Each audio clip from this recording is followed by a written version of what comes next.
Primera Juan, capítulo 1, versículo 14. Vamos a leer, ya sé que tienen versiones diferentes, pero vamos a leer todos juntos. 1, 2, 3. Y el verbo se hizo... les doy más tiempo. Juan, capítulo 1, versículo 14. El libro de Juan. El Evangelio de Juan. Evangelio de Juan, capítulo 1, versículo 14.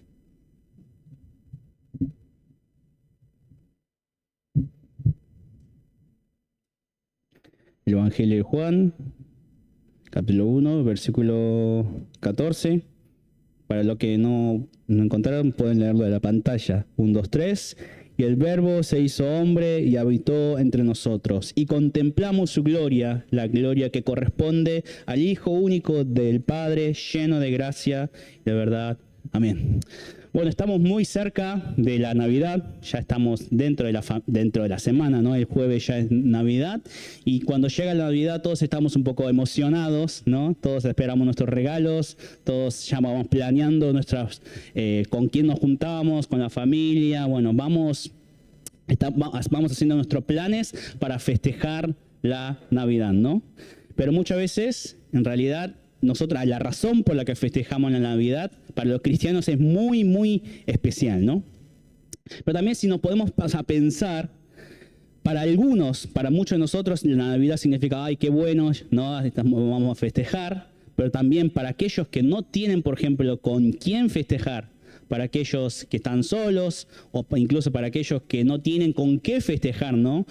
Difícilmente en situaciones económicas, la Navidad no es tan feliz como nosotros lo pensamos, ¿no? Y si incluso vemos en muchas películas en donde hay niños que están pasando mal o están en situaciones de calle, ven a la familia festejando de afuera, ven por la ventana, ven en una casa feliz, lleno de adornos, ¿no? Y lleno de comida, lleno de regalos, lleno de alegría, y el niño ahí afuera o alguien que no tiene con qué festejar, mirando ahí, yo también me gustaría festejar esa Navidad de esa manera, ¿no? Entonces, en realidad, para algunos, ¿no? Para los que no tienen esperanza, para los que están en situaciones muy difíciles, la Navidad no tiene un motivo para festejar.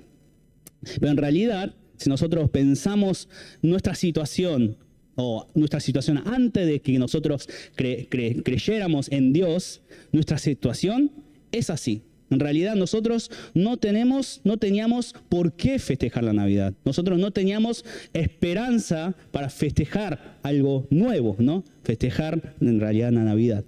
¿Por qué? Vamos a ver por qué es así. Si nosotros vemos en Génesis capítulo 1, versículo 2, yo le voy a leer, dice, la tierra no tenía forma y estaba vacía y la oscuridad cubría las aguas profundas y el Espíritu de Dios se movía en el aire sobre las superficies de las aguas. Este Génesis capítulo 1 es donde dice Dios creó el cielo y la tierra. Antes de que Dios creara todas estas cosas, se dice que la tierra estaba desordenada, estaba vacía y estaba lleno de oscuridad. Había tres cosas, ¿no? Desordenada, vacía y oscuridad. Hablamos de una situación en donde antes de la creación de Dios había un caos y estaba en esa situación la tierra. Después Dios creó el cielo y la tierra. Pero luego, si nosotros nos fijamos en qué situación vino Jesús a esta tierra hace 2000 años, ya hace 2025 años atrás, no sabemos la fecha exacta, pero cuando había venido Jesús, el mundo seguía en esta situación. ¿En qué sentido me refiero? Jesús vino en una situación donde el mundo estaba desordenada porque no estaba ordenada según la palabra de Dios. Cada uno vivía como uno quería. También estaba vacía de vida porque había solamente muerte. Las personas se mataban unos a los otros. En vez de dar vida, quitaban vida de otras personas. Y también el mundo estaba en oscuridad porque no era iluminado según la palabra de Dios. Y esto es un poco lo que vamos a ver. Me gustaría que busquemos Marcos capítulo 7.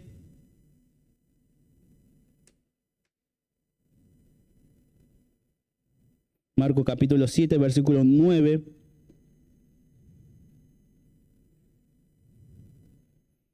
Vamos a leerlo al 13.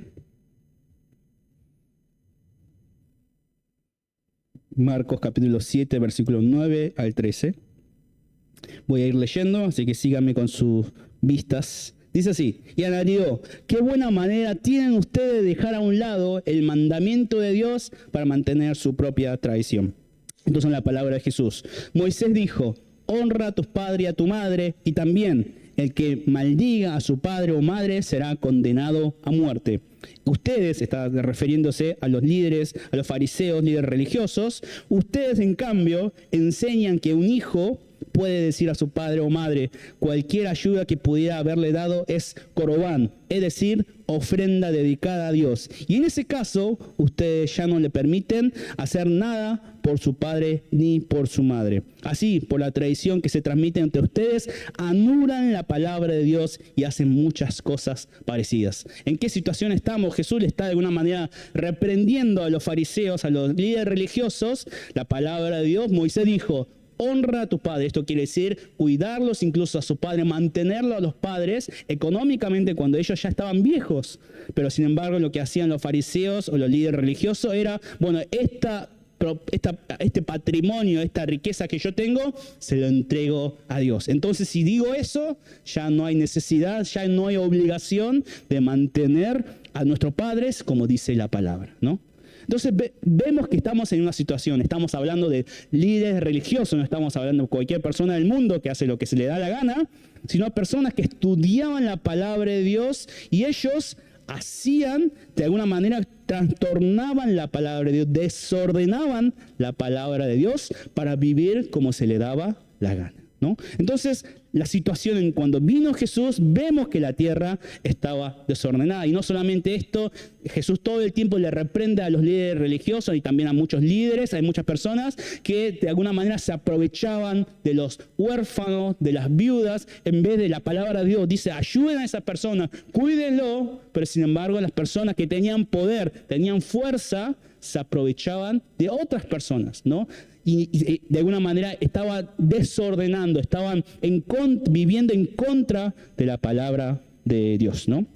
Incluso si vemos en Amós, que yo lo voy a leer, Amós capítulo 5 dice así, pisotean a los pobres, robándoles el grano con impuestos y rentas injustas. Por lo tanto, aunque construyan hermosas casas de piedra, nunca vivirán en ellas, ¿no? También está hablando a los líderes del pueblo que en vez de ayudar para que los huérfanos, los pobres, las viudas que no tenían con qué vivir su vida, los ayuden a poder sobrevivir para que pudieran, ¿no?, prosperar de alguna manera.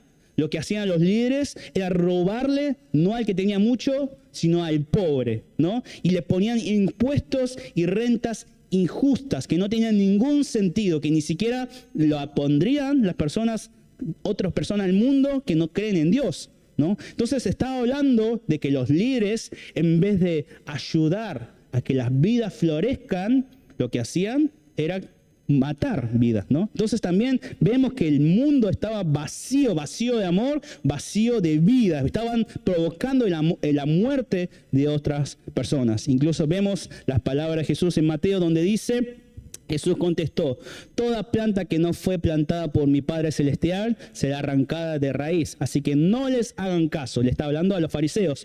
Son guías ciegos que conducen a los ciegos y si un ciego guía a otro, los dos caerán en una zanja. Está hablando cuál es la condición espiritual de los líderes de ese momento. ¿Cuál era la condición? Que eran ciegos. Estaban en completamente oscuridad y nada podían ver de lo que realmente ellos estaban haciendo y no podían ver porque no tenían la palabra de Dios en ellos y tampoco reconocían a Jesús que había venido a salvar el mundo, ¿no? Entonces vemos que la situación en donde se encuentra cuando vino Jesús, nació Jesús y Jesús después luego murió y resucitó, vemos que la situación del contexto en donde vino Jesús estaba desordenada, vacía y en oscuridad. Y sin embargo, esta situación, tal vez nosotros hoy digamos, bueno, nosotros somos un poco mejores que estas personas. ¿Realmente es así? ¿Realmente nosotros no somos mejores, estamos en mejores condiciones que estas personas? Tal vez algunos de ustedes puedan decir, yo no soy como aquel líder religioso. Pero, por ejemplo, no está en tu corazón el menospreciar a aquel que menos tiene, por lo que menos saben o por lo que son menos capaces. Nunca dijeron, esa persona que no sabe nada y siempre actúa sin saber, ¿no? Si no provocase problemas a esa persona, esta iglesia, este trabajo, esta familia iría un poco mejor, ¿no? Incluso yo me acuerdo que en este grupo, cuando este año tuvimos para invitar a las personas, ¿no? Fuimos a la plaza y todo lo demás, habíamos hecho esta pregunta: ¿repartimos los folletos a los que están viviendo en la situación de calle o no? Y eso fue una pregunta que quedó rebotando ahí en el aire, ¿no? ¿Qué pasaría si viniesen gente mendigos? ¿Qué pasaría si viniesen personas que necesitan solamente ayuda y no pueden aportar nada para nosotros, ¿no? ¿Qué sentirías? ¿Cómo pensarías? ¿Cómo tomarías si Dios quiere sacrificar tu comunidad y tus cosas para ayudar a otras personas? No hay alguna persona de tu alrededor que digas, esta persona es la causa del problema. ¿No lo tienen? Creo que todos de alguien nos vamos a acordar. Incluso pensemos en nuestra vida de fe. ¿Cómo está tu vida de fe? ¿Dónde está Dios en tu vida? ¿Está en el centro o está allá lejos? O ni siquiera hace mucho tiempo que no lo ves en tu vida, ¿no? Entonces, si nosotros no podemos responder con seguridad a estas preguntas, nosotros no somos diferentes a las personas de ese momento. Nosotros seguimos desordenando el mundo, seguimos vaciando el mundo del amor y seguimos en oscuridad, ¿no? Entonces, incluso si nosotros seguimos con las reglas de este mundo, ¿no? Las personas de este mundo hacen todo lo posible para ganar más, todo lo posible para alcanzar más lugar, para ser mejor que otro, para tener más que otros. Seguimos, ¿no? Siguen este pensamiento del éxito, de triunfo. Pero las reglas de Dios no son esas. Pero cómo nos manejamos nosotros, cada uno de nosotros, ¿no? Entonces, si seguimos viviendo en realidad en esta condición, no tenemos esperanza para nosotros. No hay con qué festejar Navidad y no hay por qué festejar la Navidad. Incluso si vemos en Romanos, esto sí me gustaría que lo busquemos todos juntos, en Romanos capítulo 3,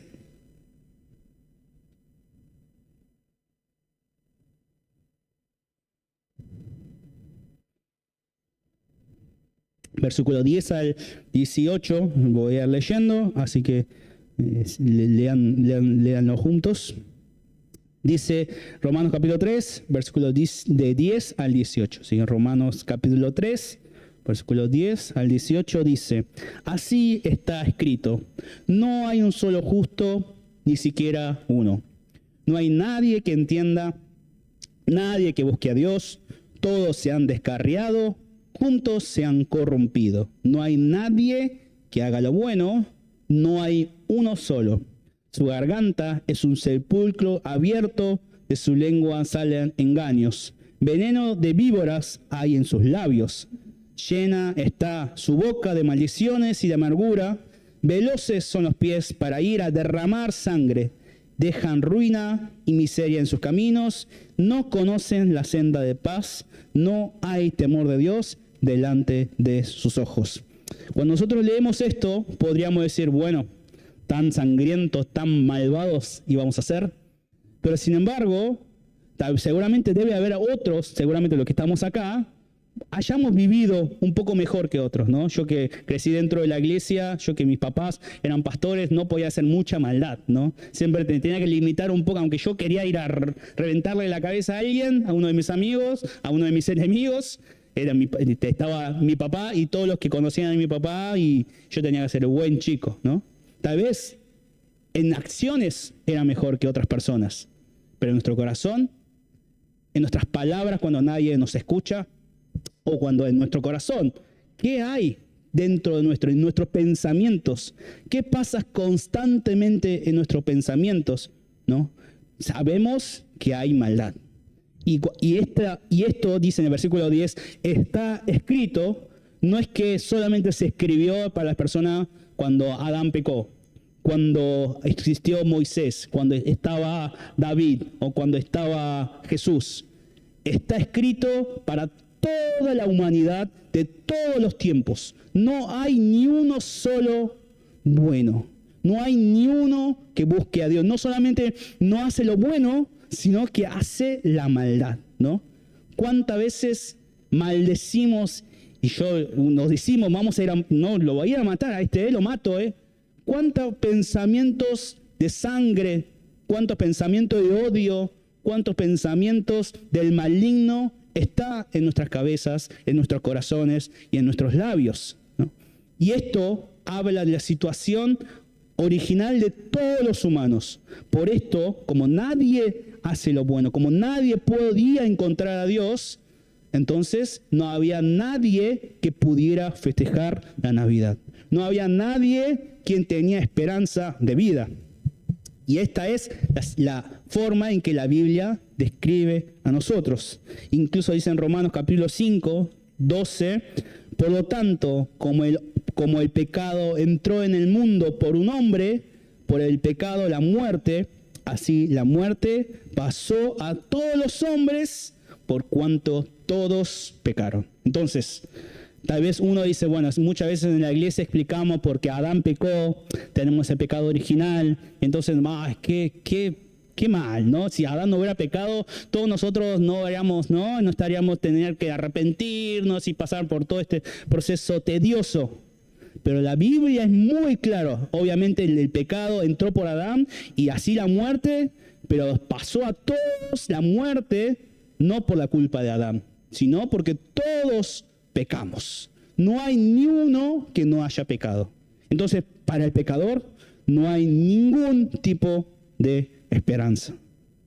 Pero sin embargo, hay una razón por la que nosotros festejamos la Navidad, ¿no? Hay una razón por la que venimos delante del Señor a postrarnos y a alegrarnos y a agradecerle, porque realmente Dios, el Verbo, se hizo hombre y habitó entre nosotros. Incluso dice en Mateo capítulo 1, 21, dice, dará a luz un hijo y le pondrás por nombre Jesús, porque él salvará a su pueblo de sus pecados. Amén. Entonces, la razón por la que festejamos la Navidad, por la que hay esperanza para todos nosotros que éramos los pecadores, que no teníamos nada en qué festejar, Dios mandó a su único hijo con un nombre que se llamaba Jesús, ¿no? Nosotros tanto decimos Jesús, incluso hay personas que se llaman Jesús, pero nosotros tanto mencionamos a Jesús, tanto cantamos a Jesús, pero la esencia, ¿cuál es la esencia del nombre de Jesús? ¿A qué vino a ser este bebé que nació en una pesebre? Vino a salvar el pueblo de sus pecados. Entonces, ninguno de nosotros éramos capaces de salvarnos de nuestros pecados. Incluso ahora creyendo en Jesús, siendo salvos, seguimos dándonos cuenta que seguimos pecando. Seguimos dando cuenta que nada podemos hacer para salvarnos.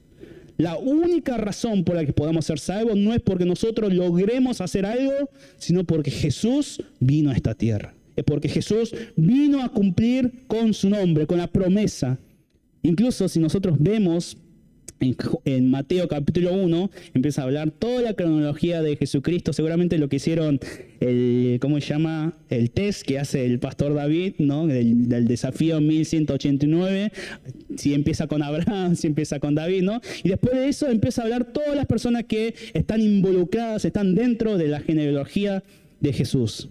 Pero ¿saben qué es lo que nosotros tenemos que darnos cuenta cuando leemos en todas esas personas? Que Dios obró y actuó y fue fiel con todas esas personas para que el Verbo naciera como hombre. Para que Jesús venga a esta tierra a salvar al pueblo de sus pecados. Desde el momento que Dios llamó a Abraham, que es el comienzo de alguna manera el pueblo de Israel, cuando dijo, por medio de ti voy a bendecir a todas las naciones, todas las bendiciones, todas las que te bendigan serán benditas y todo lo que te maldigan serán malditas. Bueno, esa promesa, al fin y al cabo, está hablando de la venida de Jesucristo, quien vendría por la descendencia de Abraham para salvar a las personas. Entonces, todo lo que Dios obró en la vida de Abraham, cuando Abraham no era nadie, cuando Abraham todavía estaba dentro de la familia que era idólatra, lo llama una y otra vez, Abraham pecando una y otra vez, equivocándose, todo ese tiempo que le fue fiel. Obviamente Dios fue fiel con Abraham, pero su objetivo final es para que venga Jesús a cumplir con la profecía de salvar a su pueblo. Cuando nosotros vemos la vida de David, que también es alguien muy esencial, ¿no?, en la cronología de Jesucristo, cuando David peca con Betsabé, cuando David tiene duda, estas cosas, hace lo toda esa vida de David, obviamente Dios fue fiel porque amó a David, pero también porque pensó en ese Mesías, en su hijo, que vendría por la descendencia como rey, como descendencia de David. Y todas aquellas personas que son mencionadas ahí durante tanto tiempo, tantos años, con muchas maneras que obró, todo para cumplir la promesa de la salvación hacia los pecadores. Incluso si nosotros vemos el principio de Génesis capítulo 3, luego de que Dios crea el mundo y completa la salvación, completa el mundo, digamos, su creación, después cuando habrá Adán y Eva peca contra Dios comiendo el fruto del bien y del mal, en ese momento, en ese principio de pecado, Dios dice, voy a enviar por la descendencia de la mujer a alguien que te va a pisotear la cabeza, a la serpiente, al enemigo. ¿Quién es? Jesucristo. Entonces, incluso Dios ya planeó enviar a su Hijo para salvar el pecado de todo su pueblo en un momento casi inicial donde creó este mundo. Incluso no solamente eso, si vamos aún más en Efesios, dice así, Dios nos escogió en Él antes de la creación del mundo para que vivamos en santidad y sin mancha delante de Él. En amor nos predestinó para ser adoptados como hijos suyos por medio de Jesucristo según el buen propósito de su voluntad. Nos escogió antes de la creación del mundo para que vivamos en santidad y sin mancha delante de Él. Como nosotros, que somos los pecadores, que no tenemos ninguna santidad y solo hacemos el mal, todos nosotros que no temíamos a Dios, ¿cómo logramos vivir en santidad? ¿Cómo logramos vivir sin manchas delante de Él? Porque Jesucristo vino a derramar su sangre en nosotros para cubrirnos todos nuestros pecados. Es decir, que no hay nada en nosotros para alcanzar eso. Solamente Dios, en su gran amor y su bondad, envió a su Hijo. Y un poco la Santa Cena es recordar eso, que somos perdonados por la sangre que derramó Jesús en la cruz, por la carne que fue cortada, arrancada en esa cruz, ¿no? Entonces, Dios cumplió durante tanto tiempo, tantos años, en tantas personas, para darnos ese perdón de los pecados hacia los pecadores que somos nosotros. Por eso la Navidad que festejamos, ¿por qué festejamos la Navidad? Porque el nacimiento de Jesús significó y significa la única esperanza para nuestra vida.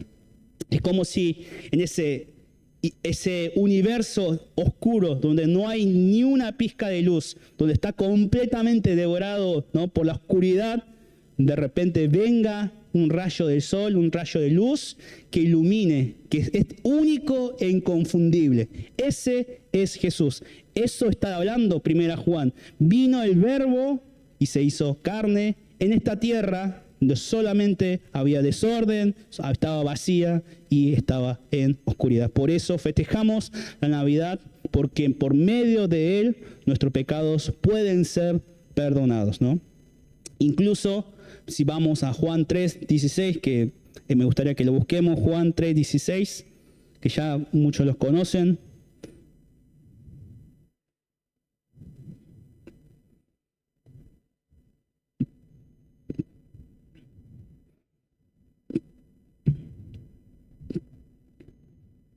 Juan 3:16, vamos a leer hasta el 17 y dice: porque de tal manera amó Dios al mundo que ha dado a su Hijo único, Hijo unigénito, para que todo aquel que en Él cree no se pierda, mas tenga vida eterna. Porque Dios no envió a su Hijo al mundo para condenar al mundo, sino para que el mundo sea salvo por medio de Él. Entonces, en el momento que este Rey del universo, el Hijo de Dios, el Verbo que creó todas las cosas junto a Dios, nació en este mundo, en ese pesebre tan pobre, ¿no? Tan sucio. Cuando ahí nació, nosotros vemos confirmado con nuestros propios ojos que de tal manera Dios nos amó. O sea, el amor de Dios, ya era, obviamente ya era, Dios nos amaba, pero nos hizo confirmar con nuestros propios ojos, con nuestra propia carne, en el momento que Jesucristo nació en esta tierra, que realmente Dios nos amó. Realmente Dios nos ama, ¿no? Y para que todo aquel que en Él cree no se pierda, no muera, no termine destruido, sino tenga la vida eterna. Y esa es la razón por la cual Jesús vino a este mundo y Dios cumplió su promesa en esta tierra. Dice en Romanos capítulo 5, dice, Dios mostró su amor enviando a su Hijo al mundo. Y el nacimiento de Jesús es la prueba y la confirmación de que Dios envió a su Hijo por amor para dar salvación a los pecadores, ¿no? Entonces, realmente... dice así en Romanos, porque Cristo, cuando aún éramos débiles a su tiempo, murió por los impíos. Ciertamente, apenas morirá alguno por un justo, con todo, pudiera ser que alguno osara morir por el bueno. Mas Dios muestra su amor para con nosotros, en que siendo aún pecadores, Cristo murió por nosotros. Amén. O sea, Dios envió a su Hijo, a Jesús, a morir a esta tierra, envió a su Hijo para que naciera en esta tierra con el objetivo de amarnos, no cuando éramos buenos, no porque hayamos portado bien, no porque nosotros merecíamos que Dios mande a su Hijo, sino que incluso que aún éramos pecadores, éramos enemigos de Dios, Dios envió a su único Hijo a morir por nosotros. Entonces, ahora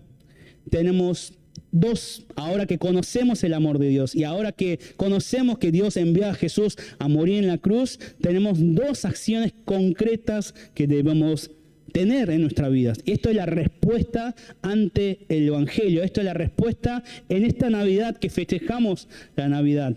Si nosotros volvemos a Juan 3:16, donde decía, vean bien qué dice después, versículo 18. El que no cree en Él no es condenado, pero el que no cree ya está condenado por no haber creído en el nombre del Hijo único de Dios.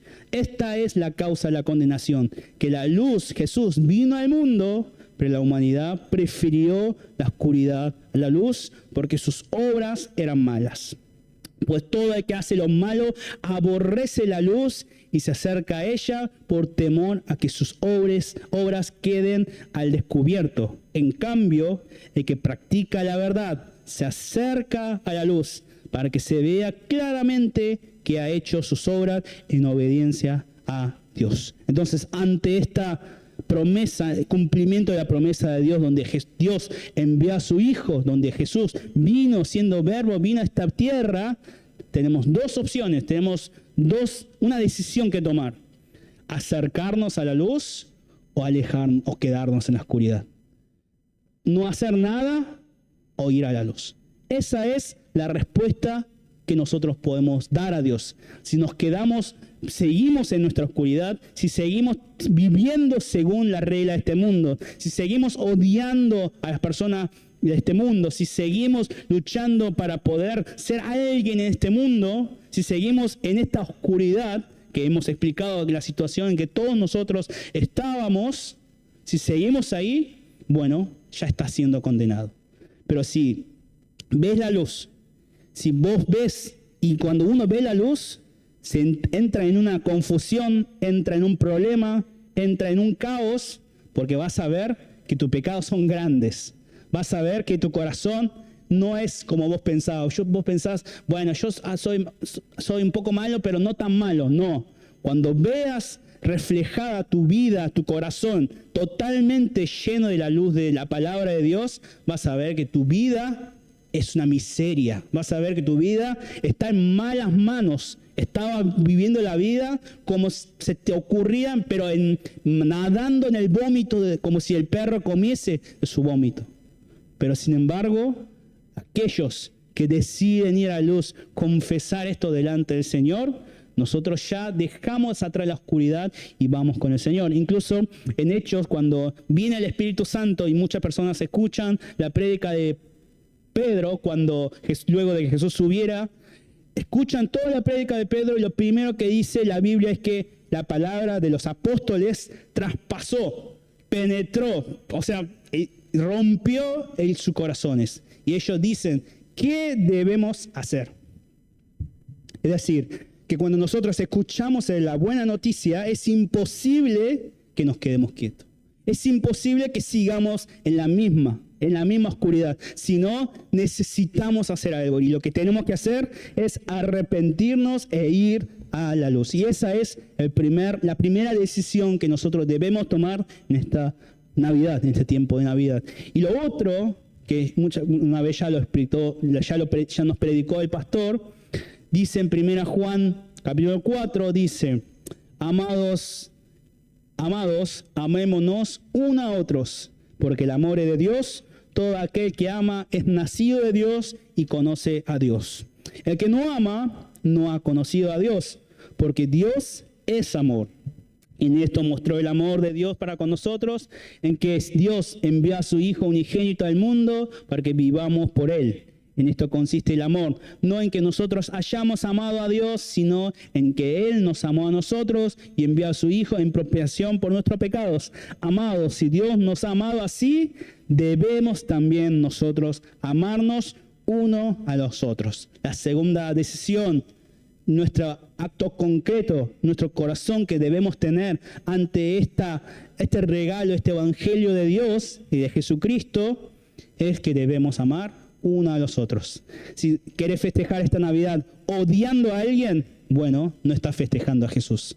No estás conociendo de que Jesús vino a perdonar todos aquellos pecadores. Entonces, el que no perdona, el que sigue aferrándose al odio, al que sigue rompiendo, sigue lastimando a otros por odio, por el corazón de odio y de oscuridad, entonces no estás yendo a la luz, no estás conociendo el amor de Dios. Así como dice el apóstol Juan, amados, si Dios nos ha amado así, debemos también nosotros amarnos uno a los otros. Entonces, cerrando esta prédica, haciendo un resumen, ¿por qué festejamos la Navidad?